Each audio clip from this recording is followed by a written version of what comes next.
Te agradecemos, ó Pai, pela oportunidade que o Senhor tem nos dado. Agradecer, ó Pai, pelo fôlego de vida. Agradecer, ó Pai, pelo ar que respiramos, por tudo aquilo que o Senhor tem nos proporcionado. Toma, ó Pai, os alunos, ó Pai, que já chegaram, aqueles, ó Pai, que estão a caminho, aqueles, ó Pai, que estão vindo, ó Pai, de carro, de ônibus, de moto, de bicicleta. Livra, Senhor, do acidente. Livra, Senhor, de todo mal. Que eles possam, ó Pai, chegar em segurança. Aqueles, ó Pai, que não vão vir, que o Senhor possa ir de alcance a eles, abençoando também com toda a sorte de bênção. Abre o campo do nosso entendimento, ó Pai, à luz da Tua Palavra, para que possamos, ó Pai, ter a compreensão exata de tudo aquilo que o Senhor quer transmitir aos nossos corações. Abençoe, ó Pai, a vida, Pai, do João Batista, que nos trouxe até este lugar, que esse lugar esse que é chamado casa de oração. Obrigado pela vida, Pai, do Teu Filho. Fique conosco e nos dê uma aula direcionada por Ti, cheia da Tua presença, cheia do Teu Espírito Santo, em nome de Jesus. Amém. Amém, E Jesus. graças a Deus. Amados, paramos na página 87, no primeiro, segundo, terceiro parágrafo. Página 87.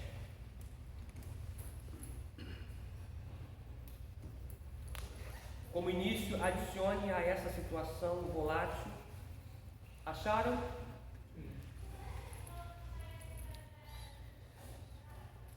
Vamos lá. Adicione a essa situação volátil um clérigo que levava a ênfase alexandrina às últimas consequências.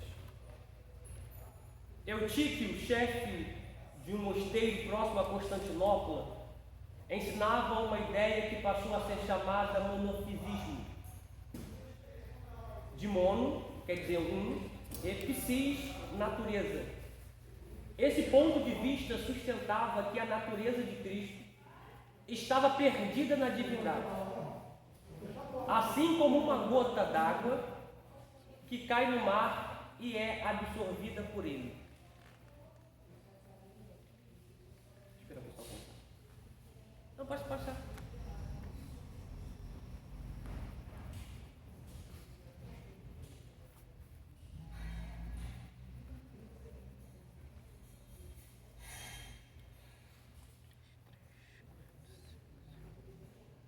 Obrigado, Felipe.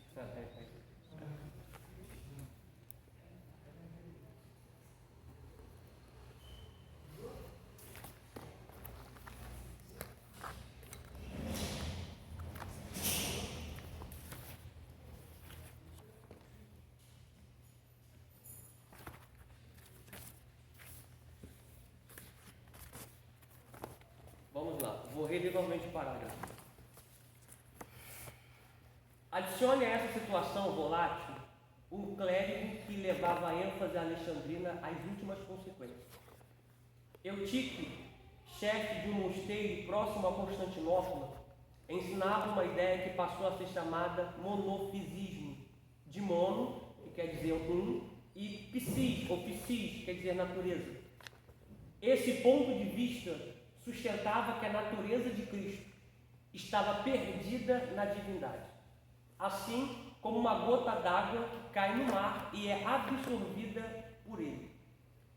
O patriarca Flaviano de Constantinopla condenou Eutíquio por heresia, mas o patriarca Dióscoro de Alexandria o apoiou.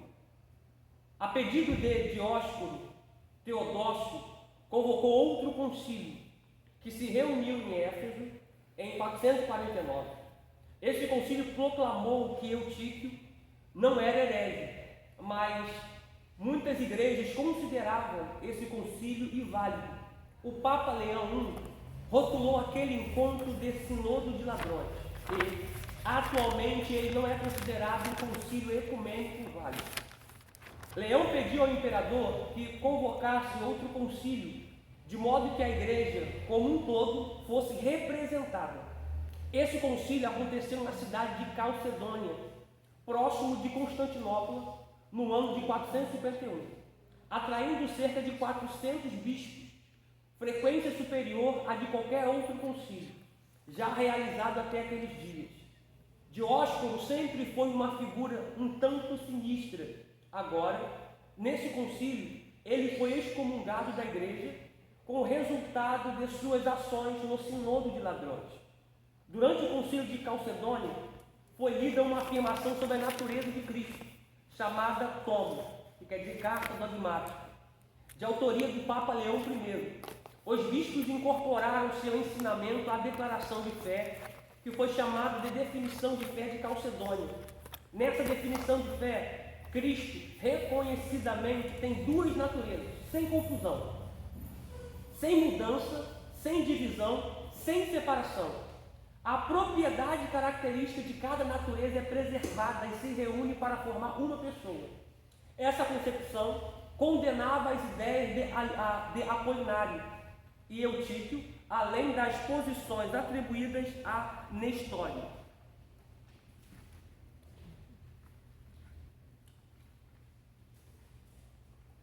Calcedônia foi o primeiro concílio no qual o Papa exerceu papel importante. Cada vez mais o foco da batalha seria entre Roma e Constantinopla. Calcedônia foi o último concílio que tanto o Ocidente quanto o Oriente consideraram oficial, com relação à definição dos ensinamentos corretos. Esse também foi o último em que todas as regiões foram representadas e conseguiram concordar em questões fundamentais. Embora Calcedônia não tenha resolvido o problema de como Jesus era tanto Deus quanto homem, este concílio estabeleceu limites ao definir como incorretas certas interpretações. O concílio, ao referir-se à posição adotada por Apolinário e Eutíquio, disse: qualquer que tenha sido a maneira como isso ocorreu, sabemos que não aconteceu desta maneira. Observação aqui, dentro desses parágrafos que foram lidos. Há uma dificuldade até hoje, dentro de muitas seitas que vêm surgindo no avanço da igreja, acerca da divindade de Cristo. Muitos atribuem que Cristo foi só apenas um homem e em certo ponto ele recebia a divindade de Deus e exercia papel como Deus. Só que nós como igreja sabemos que Cristo foi 100% homem e 100% Deus. Como Deus, ele fez proezas, fez coisas sobrenaturais. Como homem, teve fome, teve sede, teve frio, teve angústia, padeceu dores. Então, automaticamente, no percurso, no decorrer de toda a história, você vai ver Mateus defendendo uma tese, você vai ver Lucas defendendo outra, você vai ver Marcos defendendo outra. Porém, João vai defender acerca da divindade de Cristo. Ele vai começar o seu evangelho dizendo que no princípio era o Verbo. O Verbo estava com Deus e o Verbo era o próprio Deus. Por que João levanta nesse inteirinho? João levanta para poder mostrar que Cristo não era apenas somente um homem. Ele estava desde o princípio da criação com Deus e que todas as coisas foram feitas por Ele e sem Ele nada do que se foi feito se fez. Ok? Prossigamos a leitura. Afirmações dos concílios e credos, tá? Concílio de Nicéia, primeiro, do ano 325 depois de Cristo, liderado por Atanásio Aranianimo, condenado, página 88. Afirmada a deidade de Cristo, declarado o Filho, homócios com o Pai, da mesma essência, mesmo ser. Essa expressão aqui que eu acho interessante de homócios, da mesma essência, do mesmo ser, é que certa vez os discípulos vão se reunir com Jesus e vai dizer assim, ó, nos mostra o Pai. Jesus vai olhar para ele e vai dizer assim, ó, olha, quem ver a mim, vê ao Pai. Automaticamente da mesma essência, tá bom? Do mesmo parecer, do mesmo ser. B. Concílio de Constantinopla, do ano 381 depois de Cristo.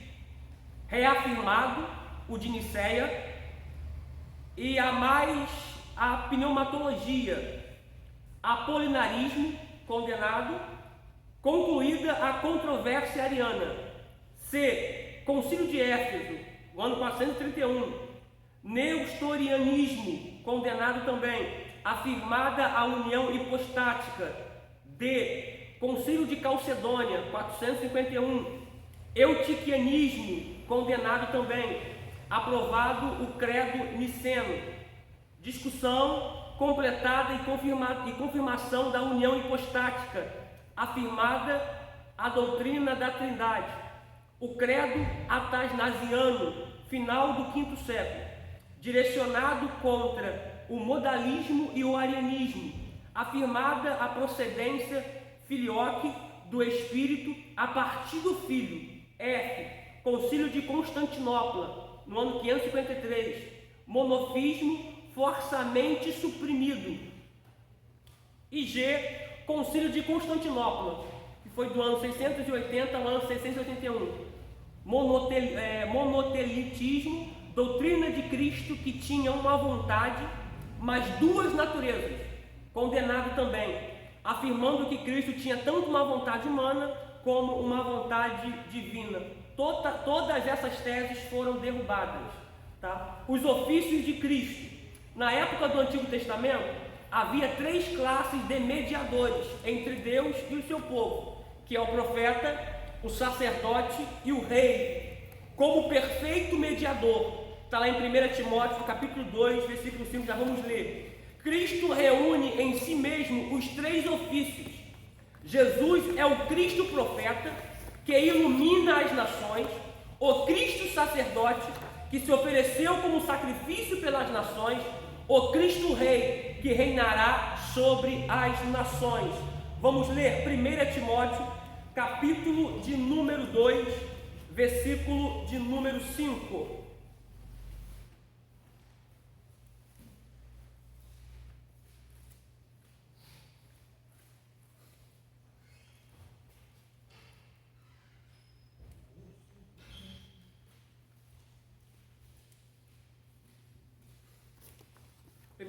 Timóteo, capítulo de número 2, versículo de número 5.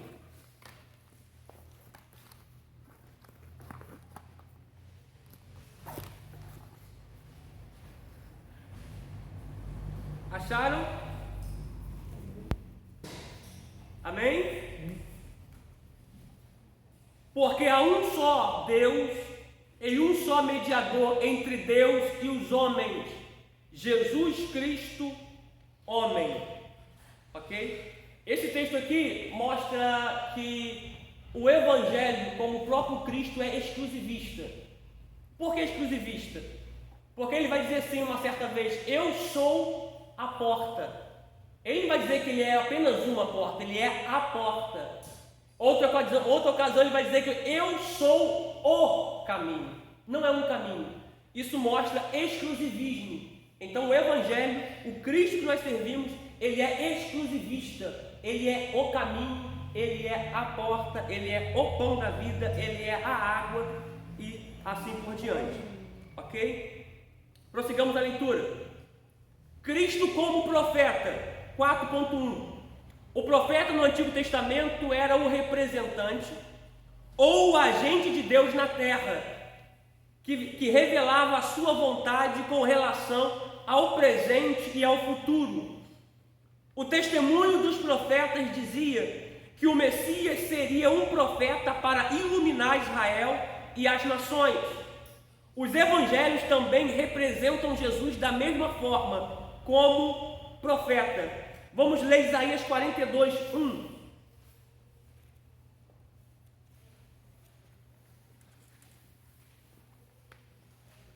Isaías, capítulo de número 42, versículo de número 1.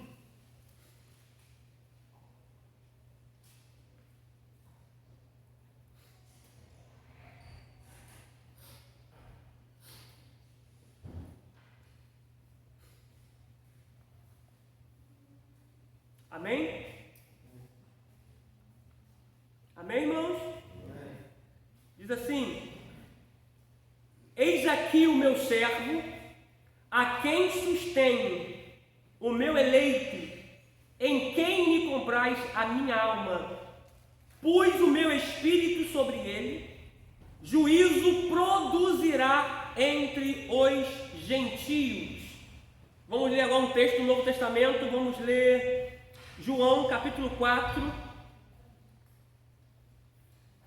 João 6, 14. Não vamos ler os textos todos para a gente poder ganhar tempo e ver se conseguimos concluir essa apostila hoje. João 6,14.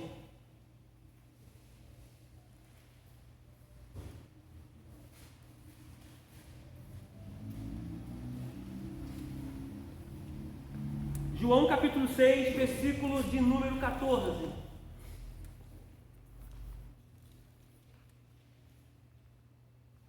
Diz assim: vendo, pois, aqueles homens o milagre que Jesus tinha feito, dizia: este é verdadeiramente o profeta que devia vir ao mundo. Como profeta, Jesus pregou a salvação. Os profetas de Israel exerciam seu ministério mais importante em tempos de crise. Quando os governantes e demais estadistas e sacerdotes estavam confusos e impotentes para atuar, era essa hora em que o profeta entrava em ação e, com autoridade divina, mostrava o caminho para sair das dificuldades, dizendo: este é o caminho, andai nele. O Senhor Jesus apareceu em um tempo quando a nação judaica se encontrava em um estado de inquietação, causado pelo anelo de libertação nacional. A pregação de Cristo obrigou a nação a escolher quanto à espécie de libertação, ou guerra com Roma, ou paz com Deus. Eles escolheram mal e sofreram a desastrosa consequência, a destruição nacional. Vamos ler Mateus capítulo de número 26, versículo 52. Mateus 26, versículo de número 52.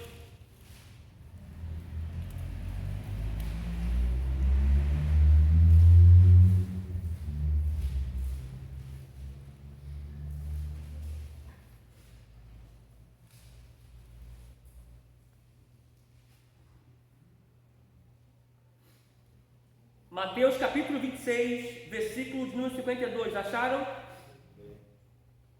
Então Jesus disse: mete no teu lugar a tua espada, porque todos os que lançarem mão da espada, pela espada morrerão. Prossigamos a leitura aqui. Tal qual seus desobedientes e rebeldes antepassados, que certa vez tentaram em vão forçar seu caminho para Canaã. Isso está lá em Números 14, versículo 40 a 45, vamos ler já já. Assim também os judeus, em 68 do ano Domini, tentaram forçar a conquista, sua libertação de Roma. Sua rebelião foi apagada com sangue. Jesus e o templo foram destruídos. Aliás, Jerusalém e o templo foram destruídos. E os judeus errantes começou sua dolorosa viagem através dos séculos. O Senhor Jesus mostrou o caminho de escape do poder e da culpa do pecado. Não somente à nação, mas também ao indivíduo, aqueles que vieram com a pergunta: que farei para ser salvo? Receberam instruções precisas, e essas sempre incluíam uma ordem de segui-lo. Ele não somente mostrou, mas também abriu o caminho da salvação por sua morte na cruz. Números capítulo 14,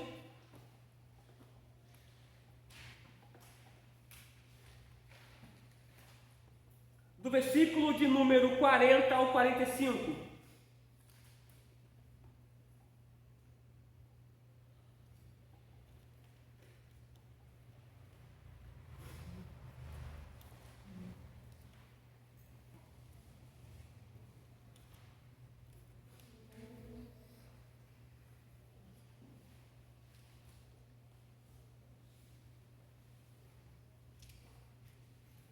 Acharam?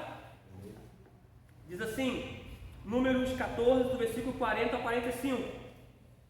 E levantaram-se pela manhã, de madrugada, e subiram ao cume do monte, dizendo: eis-nos aqui, e subiremos ao lugar que o Senhor tem dito, porquanto havemos pecado.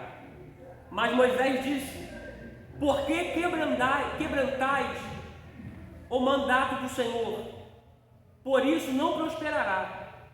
Não subais, pois o Senhor não estará no meio de vós, para que não sejais feridos diante dos vossos inimigos, porque os amalequitas e os cananeus estão ali adiante da vossa face, e caireis a espada, pois, porquanto vos desviastes do Senhor, o Senhor não será convosco. Contudo, temerariamente tentaram subir ao cume do monte, mas a arca do concerto do Senhor e Moisés não se apartaram do meio do arraial. Então desceram os amalequitas e os cananeus que habitavam na montanha e os feriram, e derrotando-os até a Orma. Prossigamos a leitura. Página 90. 2. Como profeta, Jesus anunciou seu reino. Diz assim: todos os profetas falaram de um tempo quando toda a humanidade estaria sob o domínio da lei de Deus. Uma condição descrita como o reino de Deus. Esse era um dos temas principais da pregação do nosso Senhor. Arrependei-vos, porque é chegado o reino dos céus, ou de Deus. Está lá em Mateus 4,17. E ele ampliou esse tema, descrevendo a natureza do reino, o estado e a qualidade de seus membros, as condições de ingresso nele, a sua história espiritual após sua ascensão. Está lá em Mateus 13.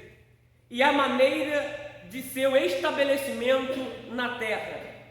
Dentro de alguns fatores aqui, eu acho importante falar acerca das condições de ingresso nele. As condições que o homem tem que fazer para ingressar no reino de Deus. Porque a Bíblia vai dizer que o reino dos céus está em nós. Nós temos que despertar o reino de Deus aqui na terra. Isso aqui é de grande valia. Por quê? Porque o reino ele é despertado quando nós praticamos as boas obras da porta da igreja para fora. Quando atendemos o necessitado, quando atendemos o aflito, quando atendemos o pobre, quando amparamos a viúva, o órfão. Isso é despertar o reino, isso é materializar o reino. Haja vista que a salvação é pela graça, Efésios 2, mas o reino ele tem que ser praticado. O reino ele tem que ser despertado. Haja vista, Deus sempre vai nos dar oportunidade da gente despertarmos o reino da porta para fora. No nosso cotidiano, na nossa ida e vinda, Deus sempre vai nos dar a oportunidade da gente despertar o reino que há dentro de nós para fora, com obras, com atitudes. A Bíblia vai dizer em Tiago 1,27 que a religião pura, imaculada, é aquela que você cuida do órfão, da viúva e dos necessitados nas suas tribulações. Essa é a religião sem mancha, sem mácula. Ok? Prossigamos a leitura. 3. Como profeta, Jesus predisse o futuro. A profecia baseia-se no princípio de que a história não prossegue descontroladamente, porém, ela é controlada por Deus. Isso aqui eu preciso repetir, gente. A profecia baseia-se no princípio de que a história não prossegue, gente, descontroladamente, porém, ela é controlada por Deus. Deixa eu só dar um adendo aqui. Deus não tem plano B, gente. Com ele o plano A sempre vai entrar em ação e sempre vai ser concluído. Deus não joga para a sorte. Eu vou tentar fazer, se der certo, a gente vai, se não der certo, vamos por esse caminho aqui. Não. Deus tem total controle de todas as coisas. Jesus vai dizer assim para os seus discípulos, ele é indagado pelos seus discípulos, a indagação é: mestre, por que tu faz isso? E por que tu passas por aqui? Ele vai responder: porque de mim está escrito que isso aconteceria. Isso está acontecendo porque de mim está escrito que isso aconteceria. Então Jesus categoricamente cumpriu todas as coisas que estavam escrito acerca dele. Eu acho interessante, dentro de um paralelo, a gente pegar Salmo de número 139, parágrafo 16, que Davi vai dizer: os meus ossos não foram encobertos a ti. O Senhor me viu quando meu corpo ainda era informe, e no teu livro todas essas coisas foram escritas, quando nenhuma delas ainda havia. Davi está dizendo: o que eu estou vivendo hoje, o Senhor já escreveu a meu respeito. O que eu estou vivendo hoje, o Senhor já decretou ao meu respeito. O que eu estou vivendo hoje, o Senhor já proclamou ao meu respeito. Então, automaticamente as coisas estão acontecendo dia após dia. Para frisar, Deus não tem plano B. O plano A de Deus sempre está em ação. Ok? Amém, irmãos? Prossigamos a leitura. Que conhece o fim desde o princípio. Ele conhece o fim desde o princípio. A Bíblia diz em Isaías 46:10 que Deus fala do fim no começo das coisas. A Bíblia diz em Salmo 90, verso 2, que de eternidade a eternidade tu és Deus. Não é que tu serás Deus. Se você viajar a eternidade mais passada, Deus está lá. Aleluia. Se você viajar a eternidade mais futura que existir, Deus está lá. Porque de eternidade a eternidade, tu és Deus. Ele não será, ele é Deus. Prossigamos a leitura aqui. Ele revelou o curso da história a seus profetas, capacitando-os dessa maneira a predizerem o futuro. Como profeta, Cristo previu o triunfo de sua causa e de seu reino mediante as mudanças da história humana. Mateus capítulo 24, 25. O Cristo glorificado continua o seu ministério profético por meio do seu corpo, a igreja, a qual prometeu inspiração, vamos ler já já, e concedeu o dom de profecia, vamos ler já já. Isso não significa que os cristãos devam acrescentar algo às Escrituras, que são urna revelação, de uma vez para sempre, mas pela inspiração do Espírito trarão mensagem de edificação, exortação e consolação, baseadas na palavra. Vamos ler João 14, 26.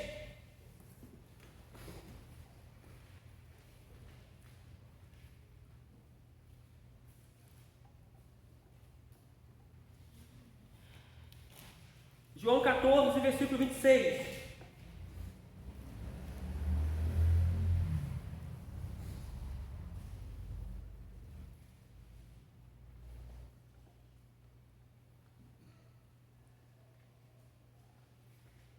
Amém? Amém. Diz assim: mas aquele Consolador, o Espírito Santo, que o Pai enviará em meu nome, vos ensinará todas as coisas e vos fará lembrar de tudo quanto vos tenho dito. Mais um texto, 1 Coríntios 14, 3.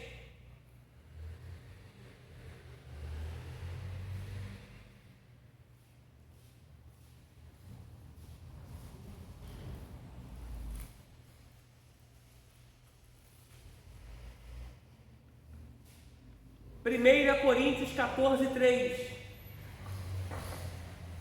Amém.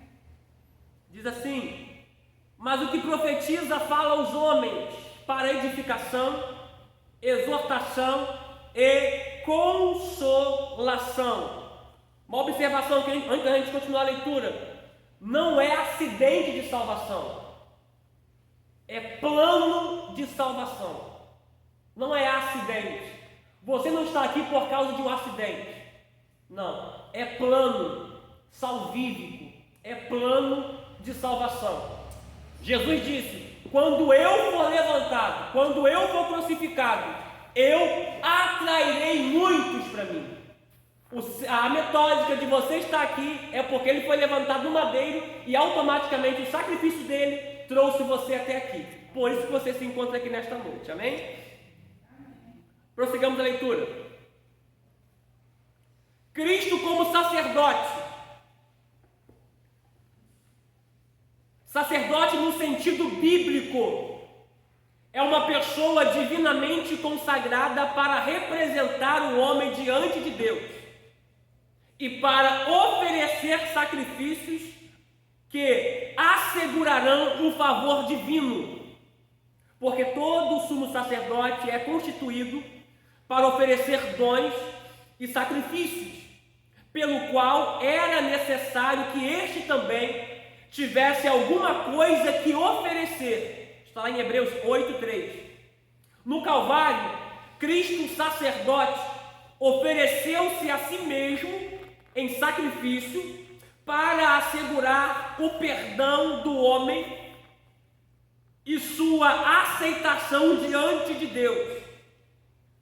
Sua vida anterior a este acontecimento foi uma preparação para a sua obra sacerdotal. Vale dizer aqui rapidamente que esse sacrifício de Cristo foi único por nossos pecados, e o sacerdócio dele não vem da tribo de Levi, não vem do tronco araônico. O sacerdócio dele vem da ordem de Melquisedeque. É um sacerdócio eterno. Não é um sacerdócio que foi interrompido a partir da lei, a partir do sacerdócio levítico. Não, é um sacerdócio eterno.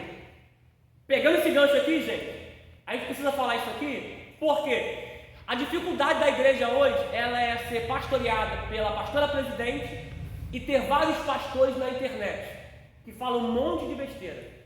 Então, automaticamente, tem surgido muitas pessoas falando acerca do dízimo, desmotivando a prática do dízimo, falando que o dízimo era da lei. Sim, existe 4 tipos de dízimo que era da lei, que era para ser entregue à tribo de Levi, que é o Maaser Rishon, Maaser Sheni, Maaser Ani e Maaser de Maaser, que é o dízimo dos dízimos. São os 4 dízimos. Esses não são para nós. Porém, o dízimo que a igreja odierna pratica é o dízimo de Gênesis 14, versículo 19 e 20. É o dízimo que Abraão entregou a Melquisedeque, séculos antes da lei. Abraão entregou como um princípio bíblico, não entregou dentro da lei, entregou como um princípio. A observação é, se Abraão entregou como princípio, Abraão é o nosso pai da fé, a Bíblia é o nosso manual para ser seguido. Por que eu não vou praticar o dízimo? Só abraça essa ideia as pessoas que já não querem dizimar. As pessoas que têm dificuldade para dizimar. Abraça essa ideia. Porém, o dízimo é um princípio, não é lei. Estamos na graça, eu sei, querido. Dízimo não é lei, é um princípio que meu pai da fé fez e automaticamente a igreja odierna dá seguimento. Ok? Prossigamos aqui a leitura. O Filho Eterno participou de nossa natureza, de nossas experiências, porque de outra maneira não podia representar o homem diante de Deus, nem oferecer sacrifícios. Não podia socorrer a humanidade tentada sem saber por experiência o que era a tentação. O sumo sacerdote de Israel era consagrado para representar o homem diante de Deus e para oferecer sacrifícios que assegurariam o perdão e a aceitação de Israel. Uma vez por ano, o sumo sacerdote fazia expiação por Israel. Em um sentido típico, ele era o salvador deles, aquele que aparecia entre a presença de Deus para obter o perdão. As vítimas dos sacrifícios daquele dia eram imoladas no pátio exterior. Da mesma maneira, Cristo foi crucificado aqui na terra. Depois, o sangue era levado ao lugar santíssimo e aspergido na presença de Deus. Da mesma maneira, Jesus ascendeu ao céu para apresentar-se em nosso lugar na presença de Deus. Oh, glória!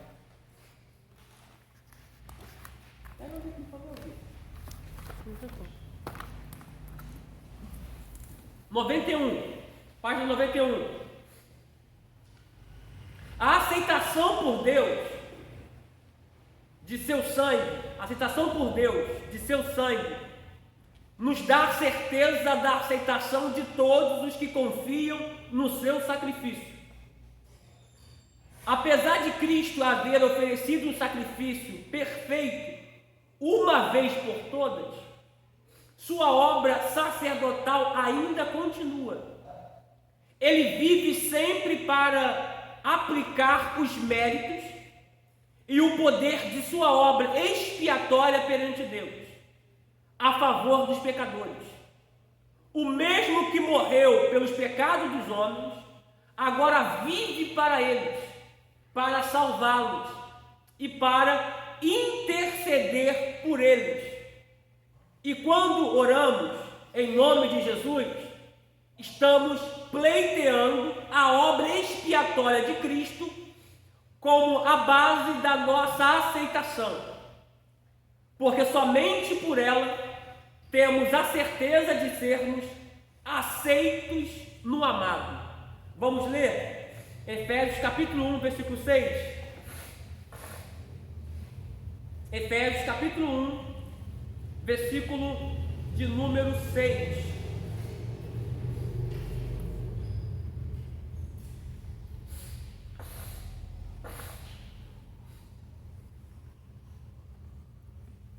Acharam? Amém?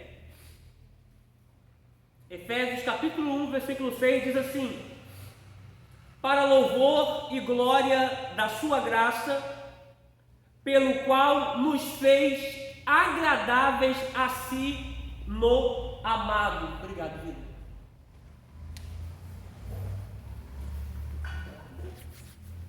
Vamos lá, prossigamos a leitura aqui. Cristo como Rei. O Cristo sacerdote é também o Cristo Rei.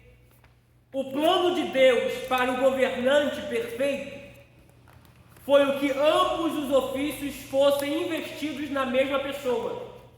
Por isso, Melquisedeque, por ser tanto rei de Salém, como sacerdote do Deus Altíssimo, veio a ser um tipo do rei perfeito de Deus, o Messias, conforme está em Gênesis capítulo 14, do versículo 18 a seguir ao 19, em Hebreus 7, do 1 ao 3. Houve um período na história do povo hebreu quando esse ideal quase se realizou, mais ou menos 1,5 séculos antes do nascimento de Cristo. O país foi governado por uma sucessão de sumos sacerdotes que também eram governantes civis. O governante do país era tanto sacerdote como rei. Também durante a Idade Média, o Papa reivindicou e tentou exercer um poder, tanto espiritual como temporal, sobre a Europa. Ele pretendia governar como representante de Cristo, segundo afirmava, tanto sobre a igreja como sobre as nações. Deixa eu pegar uma premissa aqui, gente. Falando ainda de Abraão aqui, rapidinho, aqui depois seguir a leitura. Se você ver quando Abraão encontra com Melquisedeque, Abraão já era rico, está lá em Gênesis 13, 2, que Abraão era muito rico, e Abraão tinha promessa. Só que a Bíblia diz que quem abençoou a Abraão foi Melquisedeque. Sabe o que eu aprendo nessa aula aqui pra gente? Não adianta ter promessa Não adianta ser rico se não tiver a bênção de um líder. Porque todo representante de Israel teve um líder. Todo. Moisés teve Jetro. Salomão teve Abiatar. Davi tinha o Natã. Todos eles tinham alguém para lhe abençoar. Quem abençoou? Se você pegar a Bíblia lá, você vai ver que quem abençoou a Abraão foi Melquisedeque. Então todos nós temos que estar debaixo de liderança para as bênçãos serem liberadas sobre a nossa vida. Hoje em dia tem uma gama de gente por aí que tem dificuldade de congregar, sabe? Eu fico vendo, né? As pessoas vão ter dificuldade para chegar na eternidade, porque tem um tabernáculo lá em cima. Vamos prosseguir com a leitura.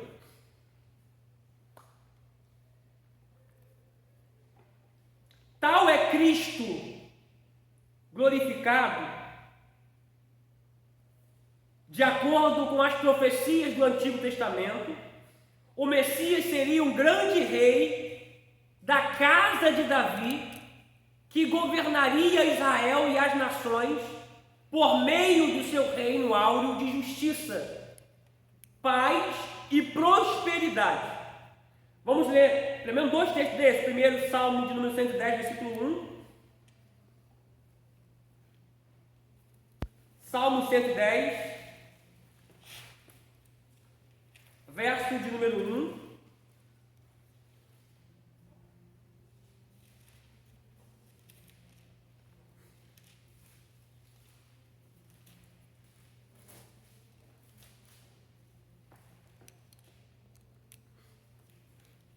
Amém?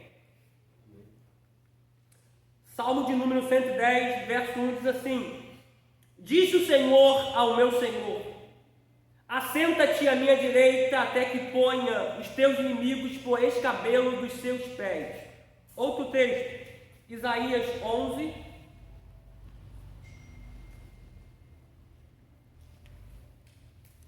do versículo 1 ao 9.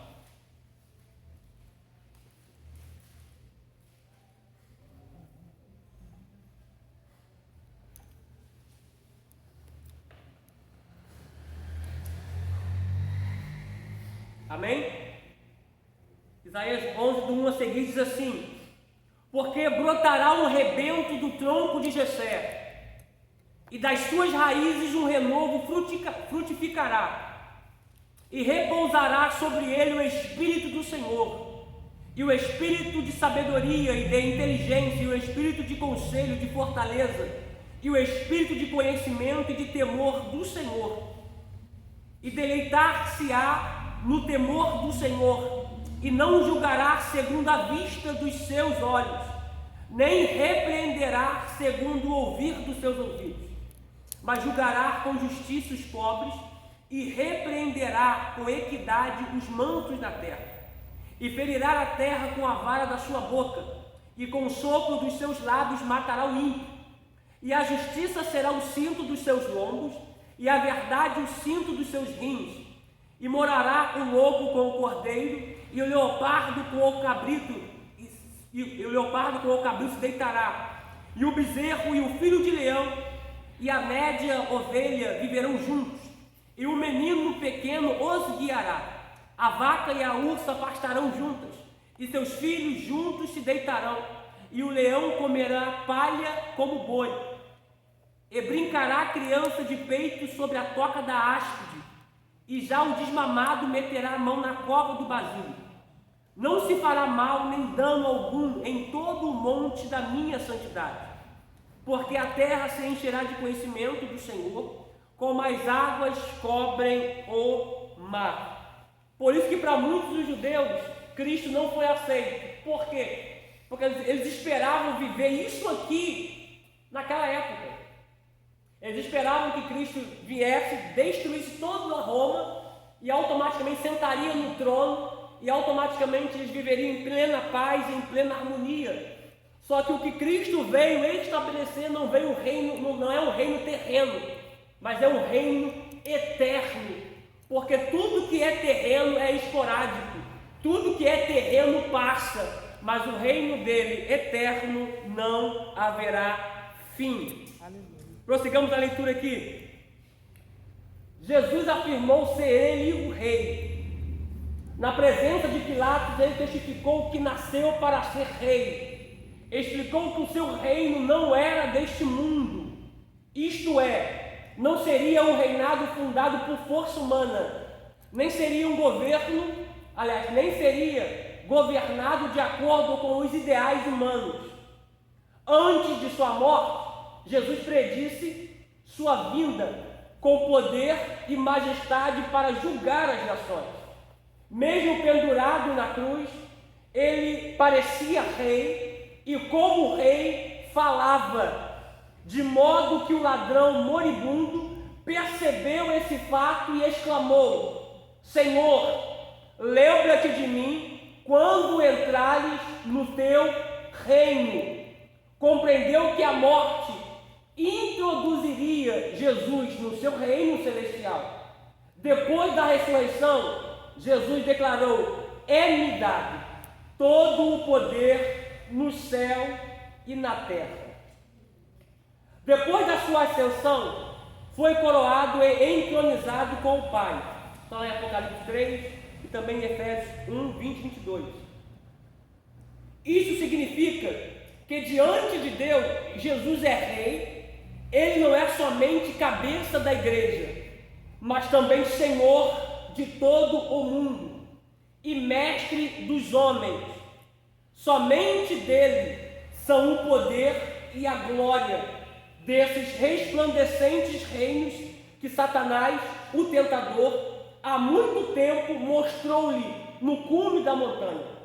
Jesus é Cristo o Rei, Senhor do mundo, possuidor de suas riquezas e mestre dos homens. Vamos ler um texto, Efésios 1, 20 ao 22. Efésios 1, do 20 ao 22.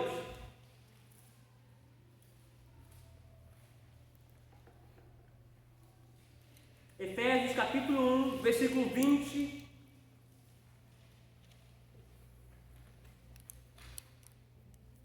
Do versículo 20 ao 22. Diz assim: que manifestou em Cristo, ressuscitando-o dos mortos e pondo-o à sua direita nos céus, acima de todo principado e poder, e potestade, e domínio, e de todo nome que se nomeia, não só neste século, mas também no vindouro, e sujeitou todas as coisas a seus pés, e sobre todas as coisas o constituiu como cabeça da igreja. Prossigamos a leitura aqui. Do ponto de vista divino, tudo isto é um fato consumado. Mas nem todos os homens reconhecem o governo de Cristo, apesar de Cristo ter sido ungido rei em Israel. Os seus recusaram-lhe a soberania, e as nações seguem seu próprio caminho, sem tomarem conhecimento de seu governo. Essa situação foi prevista e predita por Cristo na parábola das minas, que está lá em Lucas capítulo 19, do versículo 12 ao 25.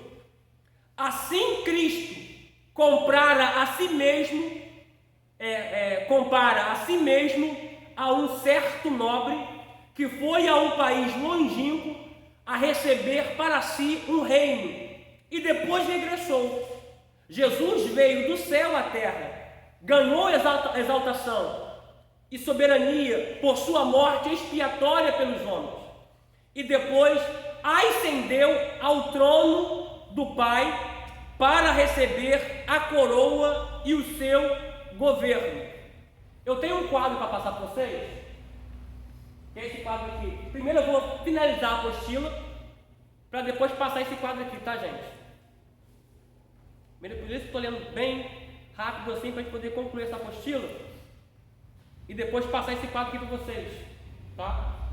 Isso aqui vocês precisam saber. Todo o percurso que teve de Cristo após a sua morte, quando ele morreu na cruz, o percurso dele indo para a sepultura, o percurso dele subindo aos céus, dele descendo, todos eles com base bíblica, tá bom? Algo que vai ser passado, vocês vão anotar, que vocês nunca mais vão esquecer, porque antigamente o seio de Abraão estava embaixo, tá? Depois que ele morre, ele leva cativo o cativeiro para cima, tá? Isso aí eu preciso concluir aqui, para depois passar